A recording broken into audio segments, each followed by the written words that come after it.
आपके मेरे आका इमामुल अंबिया वालिए कायनात ने फरमाया, इस्लाम गरीबों से शुरू हुआ, गरीबों पर ही खत्म हो जाएगा। सुभान अल्लाह, सुभान अल्लाह। एक गरीब सहाबी आका की बारगाह में मेरे आका ने फरमाया, ए मेरे गरीब सहाबी बताओ क्या हाल है। और जिसका हाल मेरे आका मालूम करे उसका तो खराब भी हाल हो तो अच्छा हो जाए, अगर वो बेहाल हो तो उसका हाल सबसे अच्छा हो जाए। जिसका हाल हुजूर मालूम कर ले। अच्छा एक बात बताओ, कोई घर में बीमार हो जाए, रिश्तेदारी में कोई बीमार हो जाए, अस्पताल में एडमिट हो, वो बिस्तर पे पड़ा है बेचारा, लोग देखने जाते हैं, जाकर पूछते हैं क्या हाल है। क्या किसी के हाल पूछने से वो बीमार अच्छा हो जाता है, उसकी तबीयत ठीक हो जाती है? नहीं। लेकिन वो मरीज क्या कहता है? पहला जुमला होता है ठीक हूँ अल्लाह का शुक्र, फिर बाद में बेचारा बताता है ऐसे दिक्कत हो रही है, वैसे दिक्कत हो रही है। हाल क्यों मालूम किया जाता है जानते हो? इसलिए कि जब कोई बीमार होता है, बिस्तर मत में पड़ा होता है, उसका बेचारे का जो है ना, उस वक्त में वो परेशान होता है, तकलीफ में होता है, उससे उसका हाल मालूम करते हैं तो उसके दिल को जरा सुकून मिल जाता है। सुभान अल्लाह। ऐ मेरे अजीजों, जब हम अपने रिश्तेदार का हाल मालूम करें तो हमारे रिश्तेदार को उसको सुकून मिलता है, दिल को आराम आता है। तो फिर जिसका हाल मुस्तफ़ा मालूम करे उसकी क्या कैफियत हो जाती होगी। सुभान अल्लाह, सुभान अल्लाह। बहरहाल हुजूर ने फरमाया क्या हाल है? साहबी ने कहा हुजूर अल्लाह का शुक्र है, यूं तो बिल्कुल ठीक हूँ मगर गरीब। 4-5 मिनट में बात खत्म हो रही है, बहुत तवज्जो से आप इस बात को सुन लीजिएगा। कहा या रसूल अल्लाह गरीब हूँ, क्या करूं? बस आजकल हालात ये हैं हुजूर, गरीब को कौन मुंह लगाता है। और अच्छा एक बात जान लीजिए, जिसका कोई नहीं हो उसका सहारा मुस्तफा जाने रहमत है। जिसका कोई पुरसाने हाल ना हो उसके मेरे आका हुजूर को अपने सहाबी पे प्यार आ रहा है। मगर इसी दौरान बुलबुल सिदरा ताईर सिदरा जनाबे हजरत जिब्रील अमीन आ गए, हुजूर की बारगाह में सलाम पेश किया। ताजदारे मदीना की बारगाह में बुलबुले सिदरा ने सलाम किया। सलाम करने के बाद में अर्ज करने लगे, या रसूल अल्लाह, आप अपने जिस सहाबी की खैरियत मालूम कर रहे हैं, आप जिस सहाबी का हाल मालूम कर रहे हैं, या रसूल अल्लाह ये कल ज़ोहर तक के मेहमान हैं, फिर इनका इंतकाल हो जाएगा। ये खबर आका को मिली, मुस्तफ़ा जाने रहमत के चेहरे का रंग बदला, सहाबी पे और ज्यादा आका को प्यार आया। हुजूर ने फरमाया, ऐ मेरे गरीब सहाबी, ये बताओ जिंदगी में कोई ऐसी ख्वाहिश, कोई ऐसी हसरत जो पूरी ना हो सकी हो, आज मेरे सामने बयान कर दो। हुजूर के दिल को जरा झटका लगा कि मेरा सहाबी पहले गरीब है, गुर्बत में जिंदगी गुजरी, कल ज़ोहर तक का मेहमान इंतकाल। अब हुजूर प्यार फरमा, आका ने फरमाया कोई हसरत जो पूरी ना हो सकी हो बता दो। वो सहाबी कहने लगे, या रसूल अल्लाह, दो ऐसी हसरतें, ऐसी ख्वाहिशें हैं कि जिंदगी में पूरी ना हो सकी, चाहता था कि पूरी हो जाए। कहने लगे, या रसूल अल्लाह, पहली ख्वाहिश, पहली हसरत जो पूरी ना हो सकी वो ये कि मैंने जिंदगी में कभी मीठा नहीं खाया, गरीबी की वजह से कभी मैं जिंदगी में मीठा नहीं खा सका। अब सोचो कितने गरीब रहे होंगे। हमारे आपके यहाँ तो मियाँ रसगुल्ले अलग, बर्फी अलग, रसमलाई अलग, तरह तरह की मिठाइयाँ, फिर भी हम अल्लाह का शुक्र अदा नहीं कर रहे। और जिसने जिंदगी में कभी उसे मीठा नहीं मिला था, कभी खाया नहीं था, वो फिर भी अल्लाह का शुक्रगुजार था। मेरे अजीजों, हर हाल में अल्लाह का शुक्र अदा करते रहिए, साबिर शाकिर रहिए। शुक्र करने वालों को अल्लाह ताला बड़ा नवाजता है। अल्लाह का शुक्र अदा करते रहो हमेशा। अजीजाने गिरामी वकार तवज्जो फरमाइए। मेरे आका की बारगाह में सहाबी ने अर्ज किया, या रसूल अल्लाह, कभी जिंदगी में मीठा नहीं खाया। और दूसरी हसरत ये आका, चाहता था मैं ये कि मुझे कोई शरीफ नेक लड़की मिल जाती, मेरी शादी हो जाती, आका मेरा निकाह हो जाता, मेरी बीवी शरीफ होती, नेक होती। रात को लोग सोते, हम दोनों मियाँ बीवी मुसल्ले पे बैठ के रोते, अल्लाह की इबादत करते, अपने परवरदिगार को मनाते। दो हसरत, एक तो शादी, एक कभी मीठा नहीं खाया। अच्छा, जिंदगी कितनी बची है? अगले दिन ज़ोहर था। अब हुजूर को प्यार आया। ताजदारे मदीना ने जनाबे हजरत बिलाल से फरमाया, बिलाल जाओ सहाबा को जमा करो, उस्मान को लेकर आओ, अली को बुलाओ, उमर को बुलाओ, अबू बकर को बुलाओ, जरा मेरे असहाब को जमा करो। अल्लाह अल्लाह सारे सहाबा आए। मेरे आका ने हजरत उस्मान गनी से फरमाया, हे उस्मान जाओ, उम्दा किस्म का मीठा तैयार करो, उम्दा किस्म का हलवा तैयार करो, ऐसा कि पहले बनाया ना हो, ऐसे मीठे का इंतजाम करो। अल्लाह अकबर। इधर इनसे मेरे आका ने फरमाया, है मेरे गरीब सहाबी, मैं तुम्हारी शादी करना चाहता हूँ, निकाह करना चाहता हूँ, ये बताओ क्या कोई रिश्ता तुम्हारी नजर में है? कहने लगे, या रसूल अल्लाह, है, मेरे चचा की बेटी है, मगर मैं गरीब हूँ, वो मेरी तरफ देखता नहीं, नजर करता नहीं। आका ने खबर भेज दी, हुजूर ने फरमा दिया, जाओ बुला कर लाओ। उसके चचा को बुलाया गया, आ गए। मेरे आका ने फरमाया, सुनो, मैं तुम्हारी बेटी का निकाह अपने इस गरीब सहाबी से करना चाहता हूँ, जाओ, चले जाओ, अपनी बेटी को दुल्हन बनाओ, जल्दी जाके तैयार करो, आज ही निकाह किया जाएगा, आज ही रुखसती होगी। ये नाज, ये अंदाज हमारे नहीं होते, झोली में अगर टुकड़े तुम्हारे नहीं होते। क्या प्यार करते ना हुजूर अपने उम्मतियों से, कितना ख्याल, कितनी फिक्र।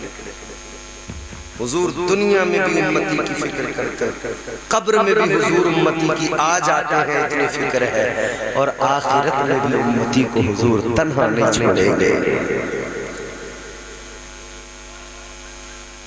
हुजूर ने जैसे उनके चचा से कहा कि मैं तुम्हारी बेटी से शादी करना चाहता हूँ, तो अब हुजूर का फरमान है, अब भला कौन मना करे, कौन इनकार करे? फरमान हुजूर का।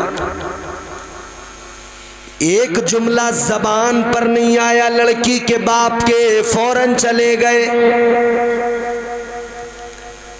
ये मौलाना तौफीक साहब आप यही इमामत करते गाँव? अच्छा, आप लोग भी शायद मसरूफ हैं दरस तदरीस में, इमामत में। मिसाल के तौर पर मौलाना तौफीक जहाँ इमाम है, मैं बात कर रहा हूँ, इमाम की भी जो अल्लाह ने इज्जत दी है, इमाम उसका भी मर्तबा बड़ा बड़ा इमाम की बड़ी इज्जत है।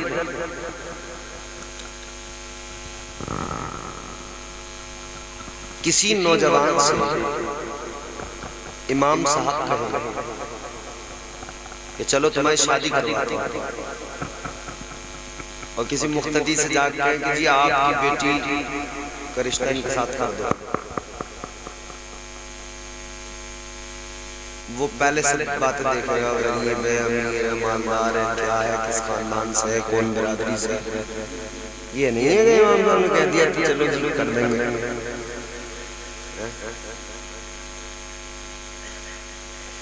सारी चीजें देखी जाएंगी, सब कुछ देखा जाएगा तब जाएगा। अच्छा, मामला ये है, देखभाल करने में सबसे ज्यादा हमारा जो तवज्जो है वो माल पे है, नहीं मालदार पार्टी देखते हैं। अच्छा, ये लड़की के बाप, लड़कियों के बाप जो रिश्ता करने जाते हैं, ये जालिम भी है, मजलूम भी है। ये जब लड़की की शादी करते हैं तो मजलूम बन जाते हैं, लड़के की करते हैं तो जालिम बन जाते हैं। मतलब हम सब की बात नहीं। जब बेटे की शादी होगी तो हम ही जालिम बन के बैठ गए, फिर तो हम अकड़ गए, और जब बेटी की शादी का तो मजलूम बन गए, हम तो बड़ा जालिम। और बेटी का रिश्ता करने चले गए तो ये सोच रहे हैं बिल्कुल किसी मिनिस्टर के घर में दे दूं अपनी लड़की।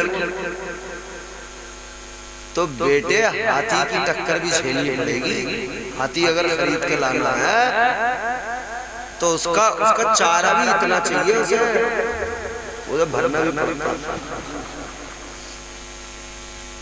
अच्छा, लड़की वाला तो सोच रहा है अपनी लड़की को बड़े अमीर घर के अंदर पहुंचा दो, और लड़के वाला सोच रहा किसी मालदार को फंसा लूं यार, कोई ऐसा मालदार मिल जाए जो एक प्लॉट नाम में लिखवा दे मेरे। सब अपने अपने जुगाड़ में लगे हुए हैं, किसको किसकी पड़ी है, अपने अपने जुगाड़ में से।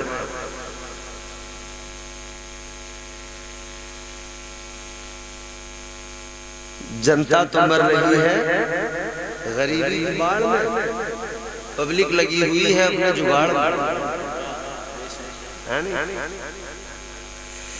क्या जमाना आ गया, संजीदगी खतरे में है, खुद नुमाई का चलन है, सादगी खतरे में है, सर छुपाती फिर रही है आबरू इस दौर में, या इलाही कर मदद पाकीज़गी खतरे में है। जब से कम ज़र्फ़ों की आमद मैं कदे में हो गई, रो रहे हैं जामो मीना, मैं कशी खतरे में है।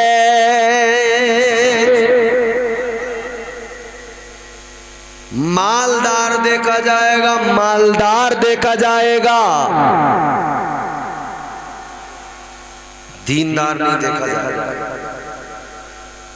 मगर हुजूर ने जिसको हुक्म दिया ना वो मालदार था, और हुजूर ने उसे हुक्म देकर कोई मिजाज दिया। जब सामने कोई दीनदार हो तो फिर इसके अलावा भी कोई चीज देखने की अब जरूरत रह जाती है क्या? सबसे बड़ी खूबी तो उसके अंदर मौजूद है, वो दीनदार है, शरीफ होगा, दीनदार है तो शरीफ होगा, दीनदार है तो फिर उसको वो झूठ नहीं बोलता होगा, दीनदार है तो फिर वो जो है बददियानती नहीं करता होगा, दीनदार है अमानतों में खयानत नहीं करता होगा। मगर आजकल के नाम नेहाद दीनदारों से भी अल्लाह बचाए, दाढ़ी इतनी लंबी होगी, झूठ ऐसे बोल लिया होगा। कई तो हाजी तो बड़े बड़े झूठे अल्लाह खैर करे।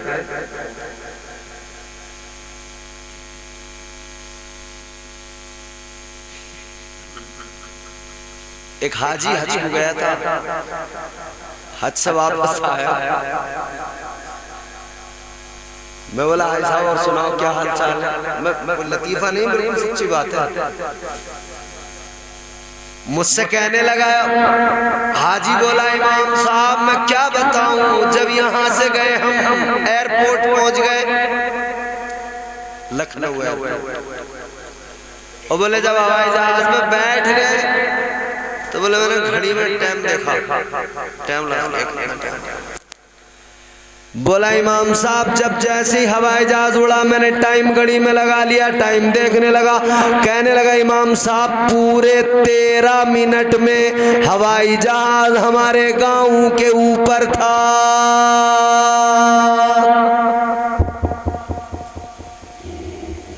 13 मिनट में हवाई जहाज कहाँ था?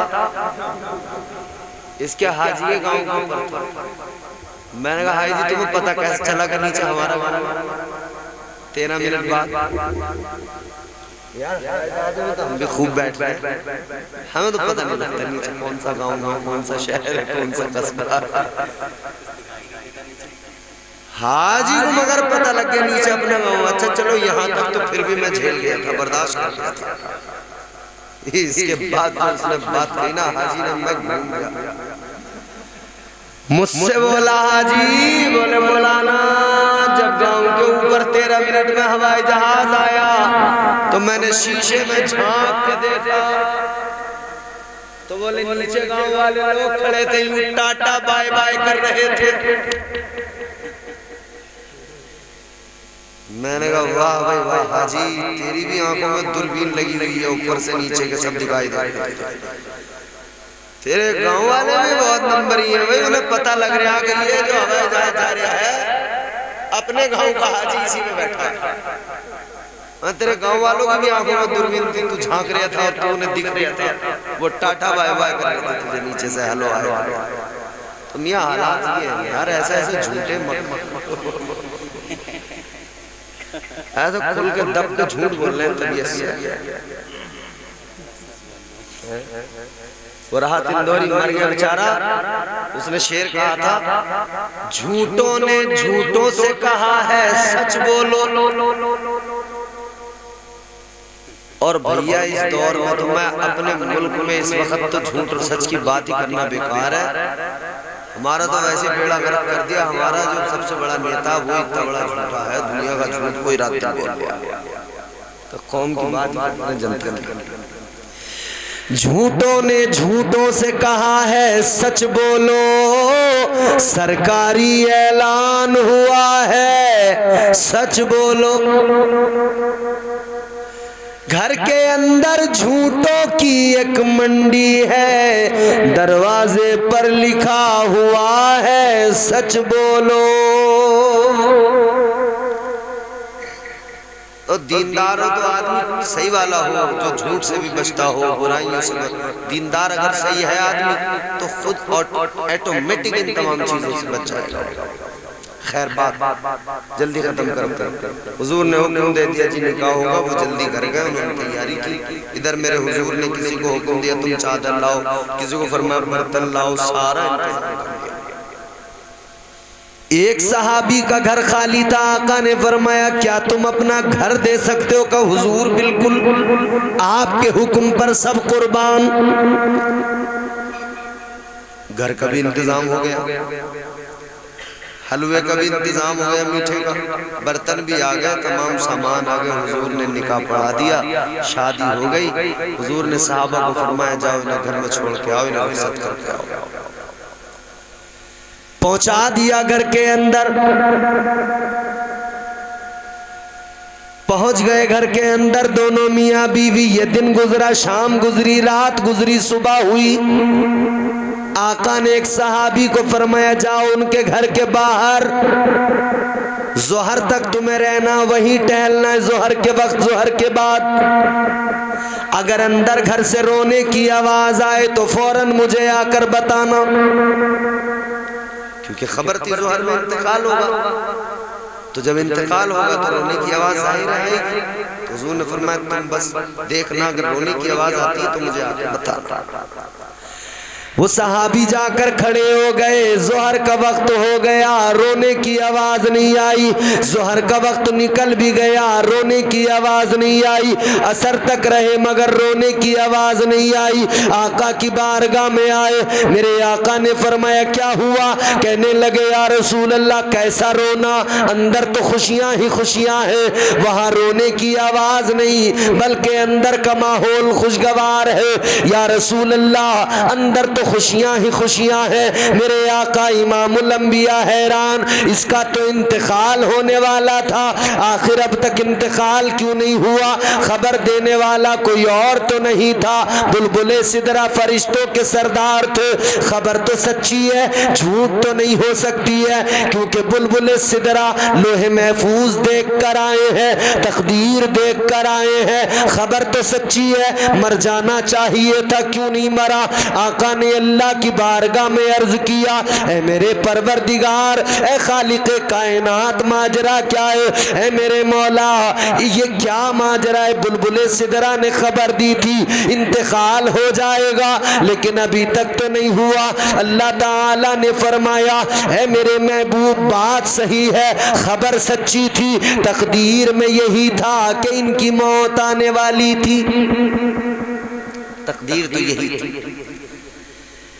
परवरदिगारे आलम ने फरमाया तकदीर तो यही थी, मौत आने वाली थी, मगर वो हलवा वो मीठा सामने रखा, दस्तरखान पर खाना रख लिया, रोटियां रख ली, वो उम्दा किस्म का हलवा वो मीठा रख लिया। अल्लाह ने फरमाया महबूब, जब ये सब कुछ रख कर बैठ गए, जब ये दस्तरखान लगा कर बैठ गए, अभी लुकमा तोड़ कर खाने वाले थे कि कानों में आवाज आ गई, दरवाजे पे किसी ने दस्तक दी, आवाज आई, ऐ साहिबे खाना, मैं गरीब हूँ, भूखा हूँ, मुझे खाने के लिए कुछ दे दो। अल्लाह अल्लाह, जब गरीब ने दरवाजे पर दस्तक दी, जब भूखे ने दरवाजे पे दस्तक देकर खाना मांगा, तो शोहर ने बीवी से कहा, ऐ मेरी शरीके हयात, अल्लाह के फजलो करम से आप मुझे मिल गई, तो फिर आगे अब मैं कोशिश करूंगा, मेहनत करूंगा, रिज़्क़े हलाल की जद्दोजहद में लगूंगा, अल्लाह देगा, ये सब चीजें दोबारा आ जाएंगी, ये हलवा भी बन जाएगा, ये खाना भी आ जाएगा। अल्लाह हमारा राज़िक है, अल्लाह चाहेगा तो फिर अता करेगा, ये बड़ी बात है। मेरा निकाह आपके साथ हो गया, हम दोनों चैनो सुकून की जिंदगी गुजारेंगे। कहने लगे, मेरी शरीके हयात, अगर तुम इजाजत दे दो तो ये खाना, ये हलवा इस भूखे को दे दिया जाए, इस गरीब को दे दिया जाए। बीवी भी नेक थी, कहने लगी इसमें पूछने की जरूरत नहीं, अगर अपने दरवाजे पर कोई गरीब आया है तो उस गरीब को खाली न भेजो, ये जल्दी उठाओ, इस तक पहुंचाओ। अल्लाह अकबर कबीरा, वो खाना उठाया, हलवा उठाया, उस गरीब को दोनों ने दे दिया। जैसे गरीब को दिया, खिलाया, गरीब ने हाथ उठा दिए, अल्लाह की बारगाह में दुआ करने लगा, है परवरदिगार है खालिक़े कायनात, इन्होंने अपने आगे का खाना दिया है, या अल्लाह तुझसे दुआ है, इन्होंने मेरा पेट भरा है, या अल्लाह तू इनकी जिंदगियां खुशगवार बना दे, मौला इनकी उम्र तवील फरमा दे, या अल्लाह इन्हें औलाद अता फरमा, इनकी औलादों को नेक बना दे। उस गरीब ने दुआ की, अल्लाह अकबर। परवरदिगारे आलम ने फरमाया, ऐ मेरे महबूब, मर जाना था इसको, तकदीर यही थी, मगर इसने गरीब को खिलाया, गरीब ने दुआ की इसकी जिंदगी के लिए, और जब गरीब ने दुआ की तो मेरी रहमत को जोश आ गया। ए हबीब, जो मरने वाला था मैंने उसको लंबी जिंदगी अता फरमा दी। तो भैया गरीबों को खिलाओगे जब बात बनेगी, उम्र भी दराज होगी, बरकतें भी आएंगी, माल भी बढ़ेगा, सारे काम अच्छे होंगे। और अगर मरहूम आपके कोई दुनिया से अजीज चले गए, उनके नाम से किसी गरीब को खिलाओगे, सवाब तुम्हारे मरहूम को मिलेगा। तो गरीब को खिलाओ, गरीबों फकीरों मिस्कीनों यतीमों को इन्हें धिक्कारने की जरूरत नहीं। माल दौलत के सोम में आकर इन्हें जो है इग्नोर करने की जरूरत नहीं है, नजरअंदाज करने की जरूरत नहीं है। माल की नुमाइश ना करो, खुदा के लिए माल की नुमाइश ना करो, बल्कि अल्लाह ताला के हर हाल में शुक्रगुजार बंदे बनो, साबिर शाकिर रहो और शरीयत के मुताबिक जिंदगियां गुजारो, शरीयत के मुताबिक शादियां करो, शरीयत के मुताबिक अपने अमल करो। अल्लाह ताला हमें नेक अमाल की तौफीक दे, अल्लाह हमारे तमाम कामों में बरकत अता फरमाए। अस्तगफिरुल्लाह रब्बी मिन कुल्लि ज़ंबिन व अतूबु इलैह। कलमा शरीफ पढ़ लीजिए, ला इलाहा इल्लल्लाहु मुहम्मदुर रसूलुल्लाह सल्लल्लाहु